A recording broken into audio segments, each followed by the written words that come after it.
صدیق نے اعلان فرما دیا. اب مسجد نبوی کا پہلا خطبہ خلافت کے بعد کا سنو توجہ سے.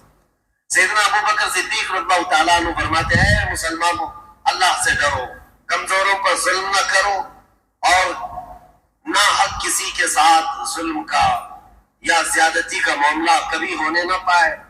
اور اس خطبے میں آپ نے فرمایا سب کے سب اس بات پر گواہ رہو کہ اگر بال برابر بھی میں رسول اللہ صلی اللہ تعالیٰ علیہ وسلم کے طریقے سے ہٹ کر کے کوئی کام کرتا ہوا نظر آ جاؤں تو تم لوگ اپنی تلواروں سے مجھے سیدھا کر دینا. بکر صدیق نے فرمایا اگر میں بال برابر بھی ہٹ جاؤں تو تم اپنی تلواروں سے مجھے سیدھا کر دینا, اور اگر رسول اللہ صلی اللہ تعالیٰ علیہ وسلم کے بتائے ہوئے راستے پر ہی چل رہا ہوں تو تم میری بات کو قبول کر لینا. بے شک. اور اس کے بعد مسجد نبوی شریف امامت کے لیے آگے بڑھتے ہیں. عزیزان گرامی وقار, آج بھی وہ مصلی امامت موجود ہے جہاں میرے آقا نے امامت فرمائی. وہ مسجد نبوی کا شروع کا حصہ. نبی پاک صلی اللہ تعالیٰ علیہ وسلم کا جو محراب ہے آج بھی وہ مدینے میں ہے. مسجد نبوی وہ محراب ویسے ہی ہے. حضرت ابو بکر صدیق جیسے ہی آئے اس محراب کو آپ نے کیا کر دیا, بند کر دیا. جہاں رسول کریم صلی اللہ علیہ وسلم جیسے یہ محراب ہے اس محراب کو بند کر کے آپ نے دیوار چل دی, ایک دیوار بنائی اور پیچھے آ گئے. مصلی لے کر پیچھے کی طرف آ گئے. لوگوں نے کہا وہ رسول اللہ کا محراب, رسول کریم صلی اللہ تعالیٰ علیہ وسلم کا محراب ہے. آپ نے وہاں پر دیوار لگا دی اور آپ پیچھے مصلی لے کر کے آ گئے. اللہ اکبر, کمال عشق دیکھو. کہتے ہیں میں نہیں چاہتا کہ جہاں رسول اللہ کے قدم ہو میرے قدم ہو, بلکہ میں نے مصلی پیچھے اس لیے ہٹا لیا کہ جب میں سجدے میں جاؤں تو میرا سر وہاں ہو جہاں رسول اللہ کے قدم تھے. اللہ خدا کا یہی ہے ڈر, نہیں اور کوئی مفر مقل جو وہاں سے ہو یہی آ کے ہو, جو یہاں نہیں تو وہاں نہیں. اعلیٰ حضرت نے جو فرمایا, حضرت ابو بکر صدیق نے کہا کہ میرا سر وہاں لگے جہاں رسول اللہ کے قدم لگتے تھے, کیونکہ حضور پیچھے کھڑے ہوتے اور پیشانی حضور کی محراب کے اندر ہوتی. آپ نے وہ پیشانی کی جگہ حضور جہاں سجدہ کرتے تھے اس کو بند کر دیا اس لیے کہ کبھی کسی اور کا پیر وہاں نہ پڑنے پائے. جہاں رسول اللہ کی پیشانی لگی. یہ خلافت کا دور شروع ہوا تو آپ نے اعلان فرمایا اے لوگوں, صدیق اکبر رضی اللہ تعالیٰ عنہ فرماتے ہیں کہ اے لوگوں دیکھو مدینہ طیبہ میں آج جو حالات پیدا ہو چکے ہیں ان سب کے لیے فوری طور پر کوئی تدبیر اختیار کرنا ضروری ہے. کیا کیا حالات تھے, چیلنجز میں آپ کے سامنے رکھتا ہوں, آپ خود محسوس کر لیں گے کتنا ڈیفیکلٹ تھا ڈیسیزن لینا. زکوٰۃ کے منکرین پیدا ہو گئے, وہ بھی سینکڑوں کی تعداد میں, زکوٰۃ ہم نہیں دیں گے. اچھا ایک مسئلہ یہ تھا, حضور نے اپنی وفات کے چند دن پہلے ہی حضرت اسامہ بن زید, حضور صلی اللہ تعالیٰ علیہ وسلم کے منہ بولے بیٹے حضرت زید جو جنگ موقع میں شہید ہوئے, ابھی جمعہ کے بیان میں نے عرض کیا تھا حضور صلی اللہ علیہ وسلم نے اپنا جھنڈا دے کر بھیجا تھا. موقع جوردن کا ایک علاقہ ہے. یہ جنگ کیوں ہوئی تھی یہ بھی میں نے بتایا ہے. حضور صلی اللہ تعالیٰ علیہ وسلم کے قاصد صحابی حارث بن عمیر یہ روم کے بادشاہ کے پاس خط لے کر کے جا رہے تھے. بیچ میں بلقا کا ایک بادشاہ شرحبیل جس کا نام تھا, اس نے گرفتار کر کے حضور کے اس صحابی کو رسیوں میں باندھ کر ٹکڑے کر کے قتل کیا. اور اس قتل کے خلاف ظاہر سی بات ہے حضور صلی اللہ تعالیٰ علیہ وسلم نے صحابہ کو جمع کیا اور 3000 صحابہ کی تعداد بھیج دی جس میں حضرت زید بن حارثہ تھے. حضور کے منہ بولے بیٹے, ان کے ہاتھ میں جھنڈا دیا اور یہ فرمایا تھا ان کے بعد جعفر طیار جھنڈا لے لیں گے, ان کے بعد عبداللہ بن رواحہ, ان کے بعد مسلمان جس کو منتخب کریں وہ جھنڈا لے, وہ سپہ سالار ہے. اور جنگ موقع میں جیسی پہنچے تھے یہ 3000 صحابہ اور رومیوں کی فوج 1,00,000 کی تعداد کے برابر تھی. یہ صحابہ میں سے کوئی پیچھے ہٹا نہیں, 1,00,000 سے لڑنے کے لیے تیار بھی ہوئے, لڑ پڑے. اور اس کے بعد حضرت زید بن حارثہ شہید ہو گئے. حضور کے منہ بولے بیٹے اس جنگ میں شہید ہوئے, پہلے شہید ہوئے. اس کے بعد حضرت جعفر طیار جو حضرت علی کے سگے بھائی ہیں ان کو رومیوں نے پیٹ سے بیچ میں کاٹ کر 2 ٹکڑے کر دیے. وہ شہید ہوئے. تیسرے حضرت عبداللہ بن رواحہ یہ بھی شہید ہوئے. حالات بہت سخت تھے جنگ موطا میں. تب سارے صحابہ نے مل کر کے جھنڈا کس کے ہاتھ میں پکڑایا؟ خالد بن ولید کے ہاتھ میں. یہ جنگ تھی پہلی خالد بن ولید. اس جنگ موطا میں 9 تلواریں ان کے ہاتھ سے ٹوٹی اور اس کے بعد انہوں نے جھنڈا گرنے نہیں دیا تھا.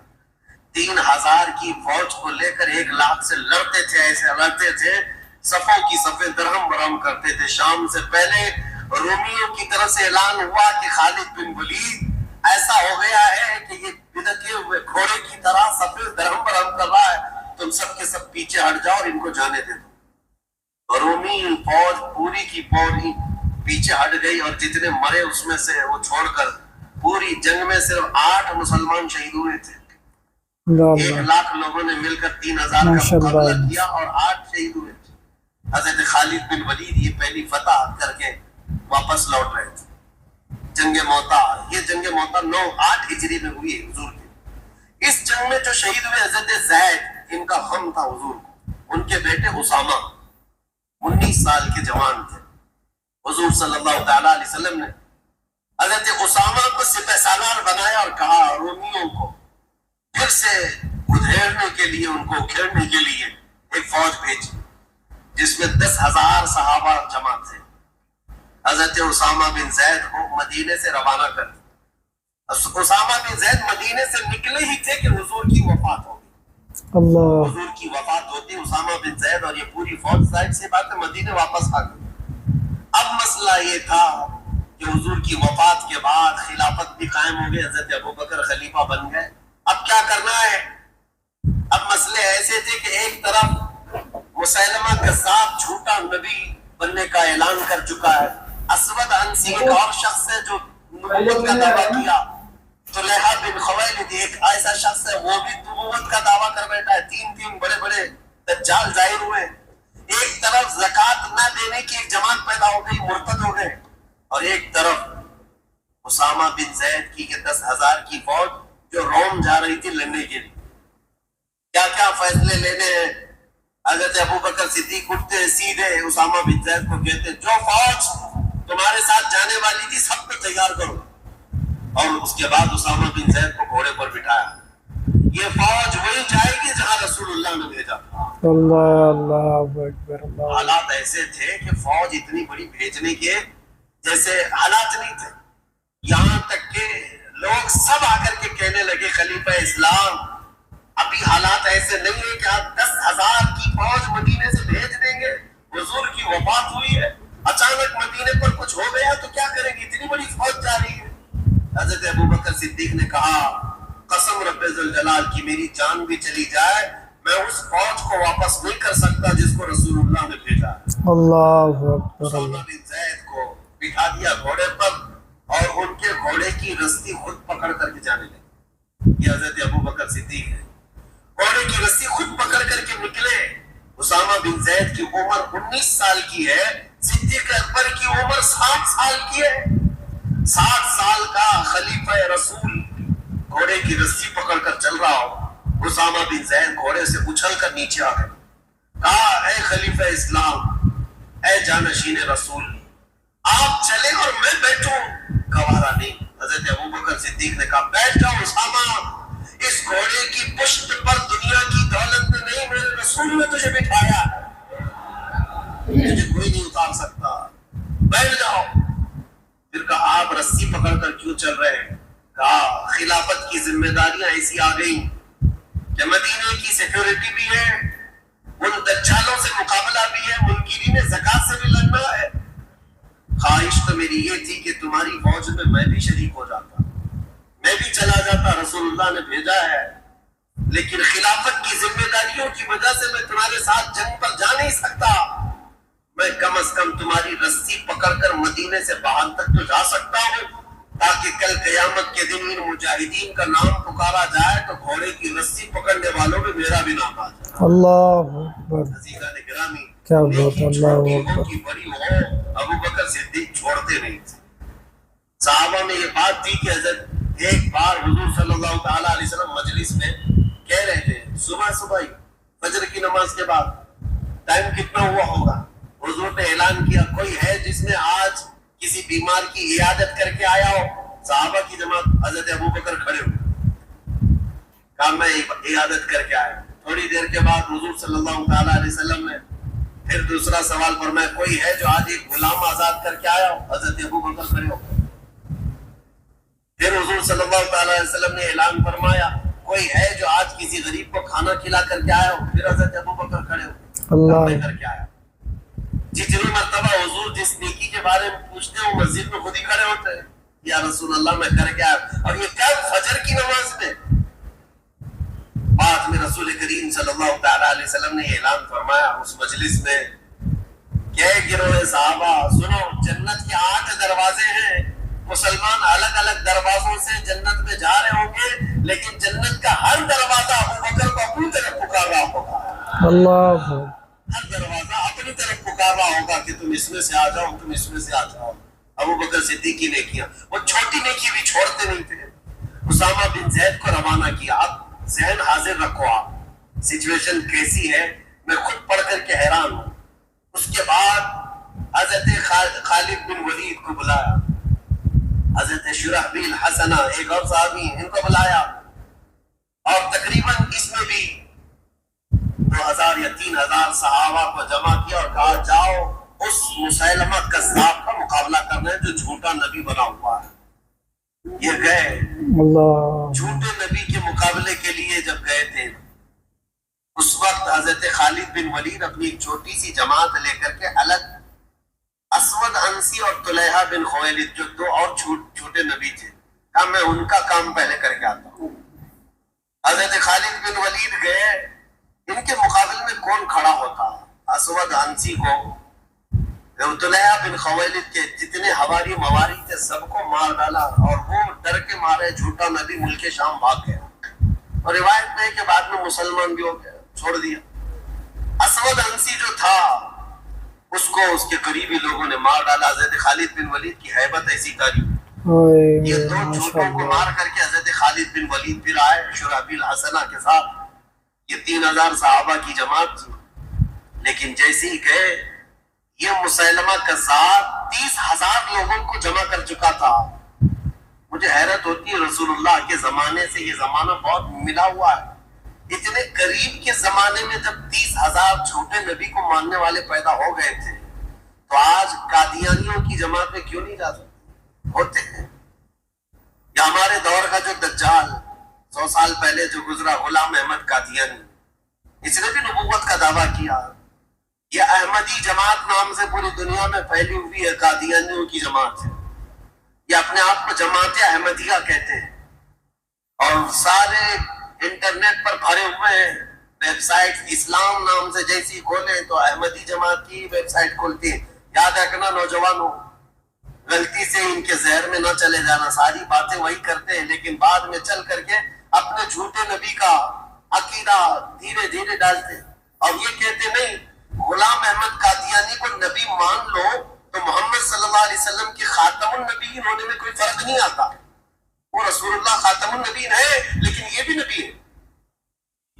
اور یہ ایسا جھوٹا نبی جاہل، پنجاب کا رہنے والا، قادیان پنجاب میں، اور اس نے انگریزوں کی مدد سے جو نبوت کا دعویٰ کیا تھا، اور خود کی پتہ نہیں ایسی ایسی چیزیں کر کر کے لائے۔ اس کی کتابیں بھی موجود ہیں، کیا بکتا تھا وہ سمجھ میں نہیں آتا، اور کہتا میرے اوپر وہی آتی، اور فرشتے وہ بھی وہی انگلش میں لے کر آتے تھے۔ ہاں، انگلش میں 2 فرشتے آتے تھے، ٹیسو ٹیسو میسو میسو، اور یہ وہی، یہ ایک مذاق تھا، پوری امت نے اس کا انکار کیا ہے جھوٹے نبی کا۔ یہ جماعت آج جو پھیلی ہوئی احمدیہ جماعت، اس کو پہچانو، یہ کافر جماعت ہے، اس کا اسلام سے کوئی تعلق نہیں۔ رسول اللہ کے خاتم النبیین ہونے کا عقیدہ نہیں ہے تو مسلمان ہو ہی نہیں سکتا۔ بے شک بے شک۔ اب اس وقت کی بات کر رہا ہوں، مسیلمہ کذاب جھوٹا نبی، اس کے ساتھ 30,000 لوگ کھڑے تھے، 30,000 لوگ۔ اب جب مقابلے کی بات آئی تو سیدھا مقابلہ ہوا تھا صحابہ کا ان کا، لیکن صحابہ میں سے تقریباً 700 صحابہ حافظ قرآن وہ شہید ہو گئے۔ اللہ اکبر، اللہ اکبر۔ پوری تاریخ میں بتا رہا ہوں، جتنی جنگیں ہوئی ہیں اس میں 700 حافظ قرآن صحابہ شہید ہوئے تھے، جس کی وجہ سے حضرت ابوبکر صدیق رضی اللہ تعالیٰ عنہ نے بعد میں قرآن کو جمع کرنے کا حکم دیا تھا کہ اگر یہ سارے حافظ قرآن صحابہ شہید ہو گئے تو پھر قرآن کیسے محفوظ رہے گا۔ ان کے بعد ہی قرآن کی حفاظت کا حکم، قرآن کی جمع کرنے کا حکم ہوا۔ اب ایک اور بات میں مزے کی بتاؤں، جنگ احد میں حضرت امیر حمزہ رضی اللہ تعالیٰ عنہ کو شہید کرنے والے ایک حبشی غلام جن کا نام وحشی، وہ ابو سفیان اور ہندا کا غلام تھا۔ ہندا نے قسم کھائی تھی کہ امیر حمزہ کو قتل کرنے کے بعد سینہ چاک کر کے میں کلیجہ چباؤں گا، کیونکہ اس کے بھائی اور باپ کا قتل کیا تھا امیر حمزہ نے جنگ بدر میں۔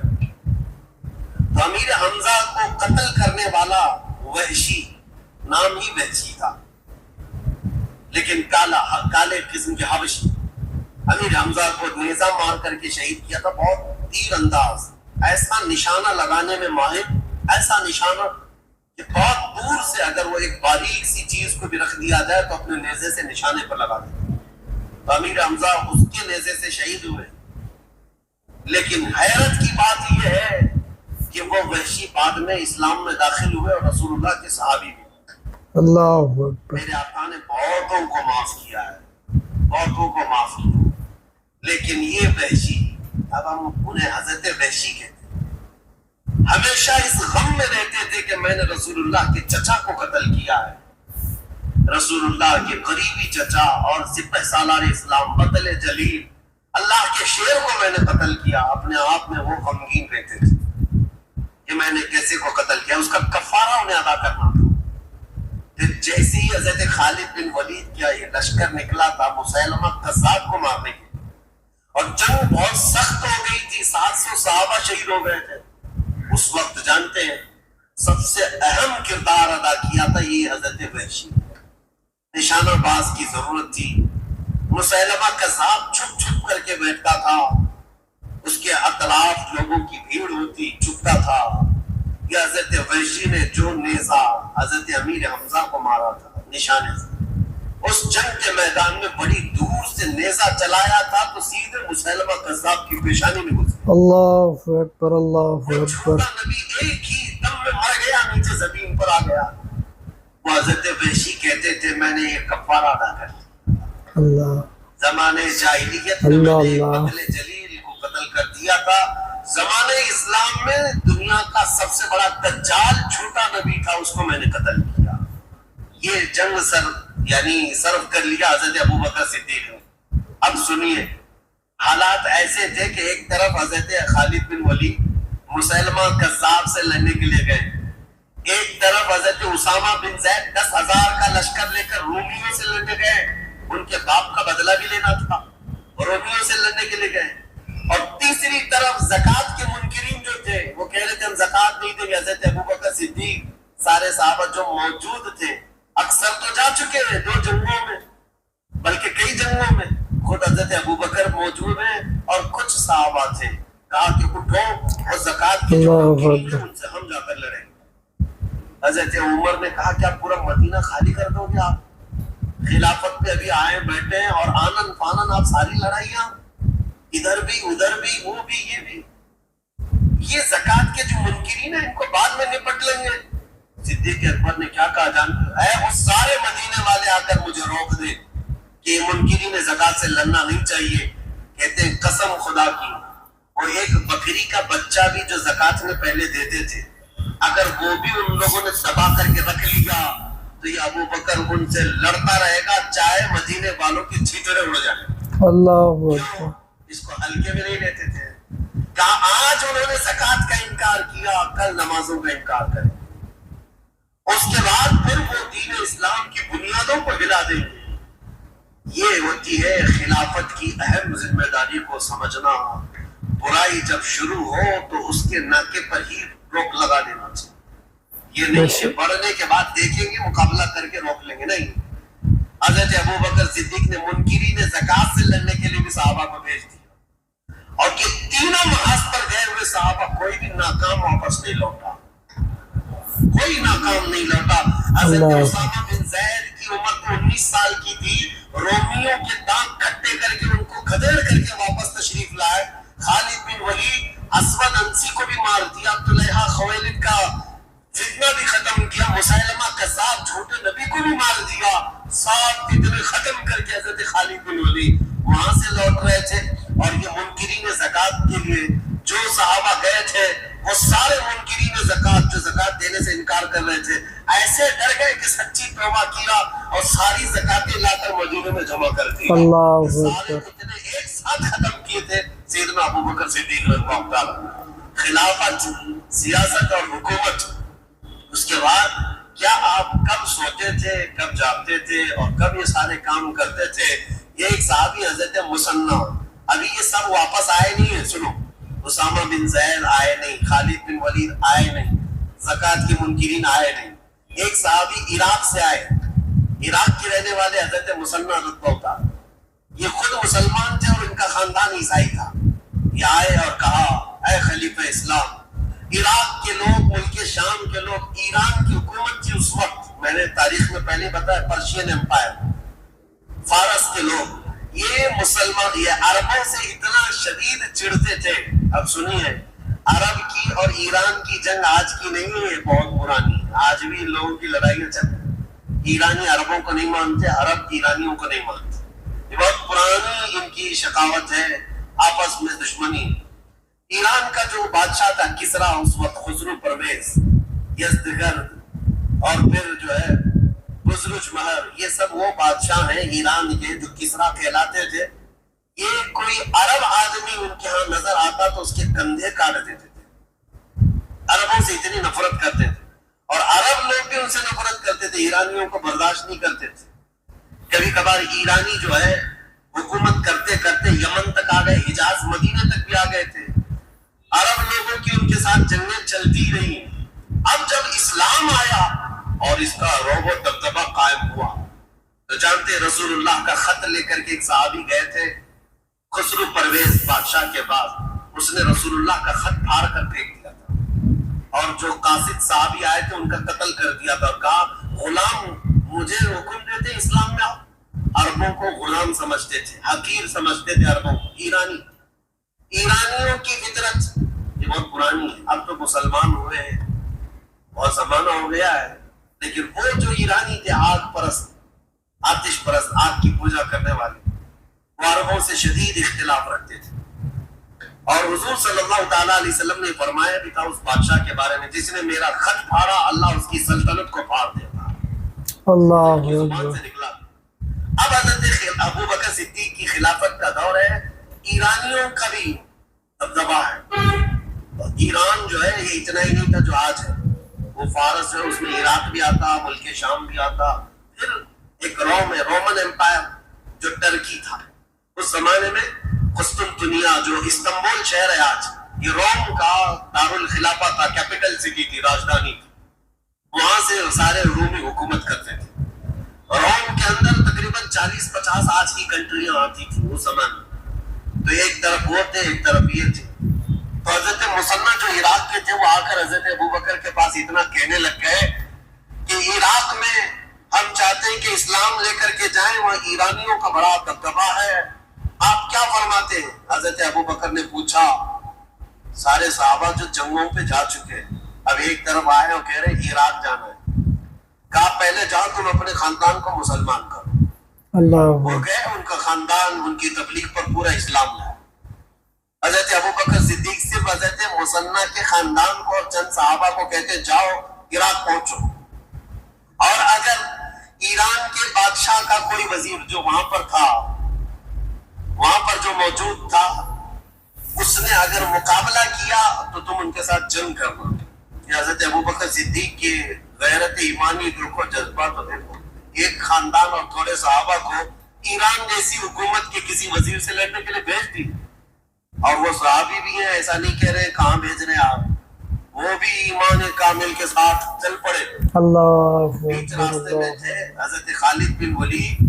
یہ مسیلمہ کذاب کو قتل کر کے آ رہے تھے. حضرت ابوبکر نے یہیں سے خط لکھ دیا خالد بن ولید کو کہ مدینے مت آنا، جتنے صحابہ تمہارے ساتھ بچے ہیں ان سب کو لے کر کے عراق کی فتح کرنے چلے جانا. مدینے آنے تک بھی نہیں کیا. حضرت خالد بن ولید خط کو چومتے ہیں اور وہیں سے عراق چل پڑتے. ان میں سے کوئی ایک نے بھی نہیں کہا گھر جائے کہ آرام کریں گے. حضرت خالد بن ولید اپنے صحابہ جتنے تھے بچے ہوئے ان کو لے کر حضرت مسنہ کے ساتھ جمع ہو گئے اور عراق کی طرف چل پڑے. اللہ اکبر. میں اب یہ ساری چیزیں بیان بھی نہیں کر پاؤں گا. اتنی فتوحات حضرت خالد بن ولید کی ہیں نام یاد نہیں رہ جاتے.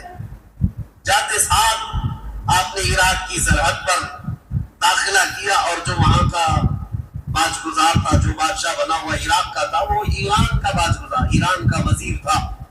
وہ بھی کٹر آتش پرست. اس کو سیدھے حضرت خالد بن ولید نے یہ پیغام بھیجا اسلام لاؤ امن کے ساتھ رہو یا تو پھر ہمیں ٹیکس دو یا ہماری حکومت کو تسلیم کرو یا ہمارے ساتھ جنگ کرو. اس لیے کہ تم نے ہمارے عربوں کو بہت مارا ہے مسلمانوں کو بہت مارتے ہو. جیسے حضرت خالد بن ولید کا یہ خط پہنچا تو عراق کا جو باج گزار تھا وہ حیرت میں آیا. کہا مسلمانوں کی اتنی ہمت کی یہاں تک آ گئی. اور اس نے ایران کے بادشاہ کو خط لکھ کر کے بھیجا کہ ایک لشکر آیا ہے مسلمانوں کا. خط تو بھیجا لیکن خود اپنی فوج لے کر لڑنے کے لیے آ گیا دریائے فرات کے قریب. اور حضرت خالد بن ولید نے اپنے صحابہ کو اتارا میدان میں. 2 دن کی جنگ چلی تھی کہ اس وزیر کو ہی قتل کر ڈالا. علاقہ پورا پرچم اسلام سے لہرا ہے. یہ پہلا دخول تھا حضرت خالد بن ولید کا عراق میں. اور اس کے بعد جیسے جیسے آگے گزرتے گئے خسرو پرویز جو بادشاہ تھا ایران کا اسے خبر ملی کہ عراق میں لوگ داخل ہو گئے میرے وزیر کو مار بھی ڈالا. تو اپنے 2 مشہور وزیروں کو اس نے طلب کیا جن کو اس زمانے کی آگ کہا جاتا تھا. ان کے ساتھ اس خسرو پرویز نے 1 لاکھ کی فوج دے کر بھیجا کہ یہ خالد بن ولید کا مارکا سر کراؤ. اب یہاں حضرت خالد بن ولید کے انفلوئنس کو روکنے کے لیے ایران کی بہت بڑی فوج آئی تھی. حضرت خالد بن ولید صرف طاقت اور یہ تلوار کے جوہر سے نہیں اپنی حکمت سے جیتے تھے. ایسی حکمت اپناتے تھے جنگوں میں. صحابہ کی ٹکڑیاں کہاں چھپاتے کسی کو پتہ بھی نہیں چلتا. ہر ایک کو تازہ دم میدان میں اتارتے تھے. ہر ایک کو جوہر کے ساتھ اتارتے. اور جو 2 آئے تھے یزدگرد ان کا کچھ نام تھا یہ جو ایران کے بادشاہ تھے ان کا مقابلہ دریائے فرات پر حضرت خالد بن ولید نے ایسا کیا کہ ان میں سے ایک کو قتل کیا اور ایک کو وزیر کے بادشاہ کے پاس بھاگنے پر مجبور کیا اور باقی فوج کو تتر بتر کر دیا. اور ایرانی فوج میں ایسی ہیبت طاری ہوئی کہ وہ بدکے ہوئے گھوڑوں کی طرح بھاگتے تھے اور کہتے تھے جنات آ گئے ہمارے ہاں جنات آ گئے. یہ چند صحابہ کی جماعت تھی. عراق میں داخل ہوتے گئے عراق کا کافی حصہ خالی ہو گیا. تو حضرت خالد بن ولید نے حضرت قعقاع ایک صحابی ہیں ان کو عراق کا گورنر بنایا اور وہاں سے پھر نکل پڑے. کہا میں اب ملک شام بھی فتح کر کے رہوں گا. مدینے سبحان اللہ سبحان اللہ. اس بطل جلیل کو اللہ اکبر. خالد بن ولید سیف اللہ المسلول. میں سوچتا ہوں کیا ان کا گھر نہیں تھا, کیا ان کے بیوی بچے نہیں تھے, مہینوں گزارتے تھے. اور خالد بن ولید نے پورا عراق فتح کر لیا تھا. عراق فتح کر کے وہاں صحابہ کو گورنر بنایا اور واپس نکلے ملک شام کی طرف. ملک شام آئے, حمص کا علاقہ, حلب کا علاقہ جہاں رومیوں کی حکومت تھی. تو انہوں نے ایک سپر پاور سے ٹکر تو آلریڈی لے لی تھی. ایک سپر پاور پرشین امپائر تھے, ان سے تو چھیڑ چھاڑ ہو گئی تھی, ان کے ہزاروں کو مارا بھی تھا. ملک شام میں رومن امپائر کا قبضہ تھا. خالد بن ولید نے ان کو بھی چھیڑ دیا. اللہ بڑی سپر پاور طاقت ہے اس زمانے کی, پرشین امپائر اور رومن امپائر. اور دونوں کو چھیڑنے والا, دونوں کو اٹھانے والا اور دونوں کو کھدیڑنے والا ایک ہی صحابی خالد بن ولید. اللہ اکبر. سبحان اللہ سبحان اللہ. شام میں رومیوں کا قبضہ تھا. جیسے ہی داخل ہوئے شامی جتنے تھے ان لوگوں نے کہا کہ ان کا مقابلہ ہم عربوں سے ہی کرتے ہیں, کیونکہ شام کے رہنے والے جو ایران کے تھے وہاں کے قریب, شام اور ایران پڑوس میں, تو وہاں کا جو بادشاہ تھا اس نے کہا کہ خالد بن ولید کا مقابلہ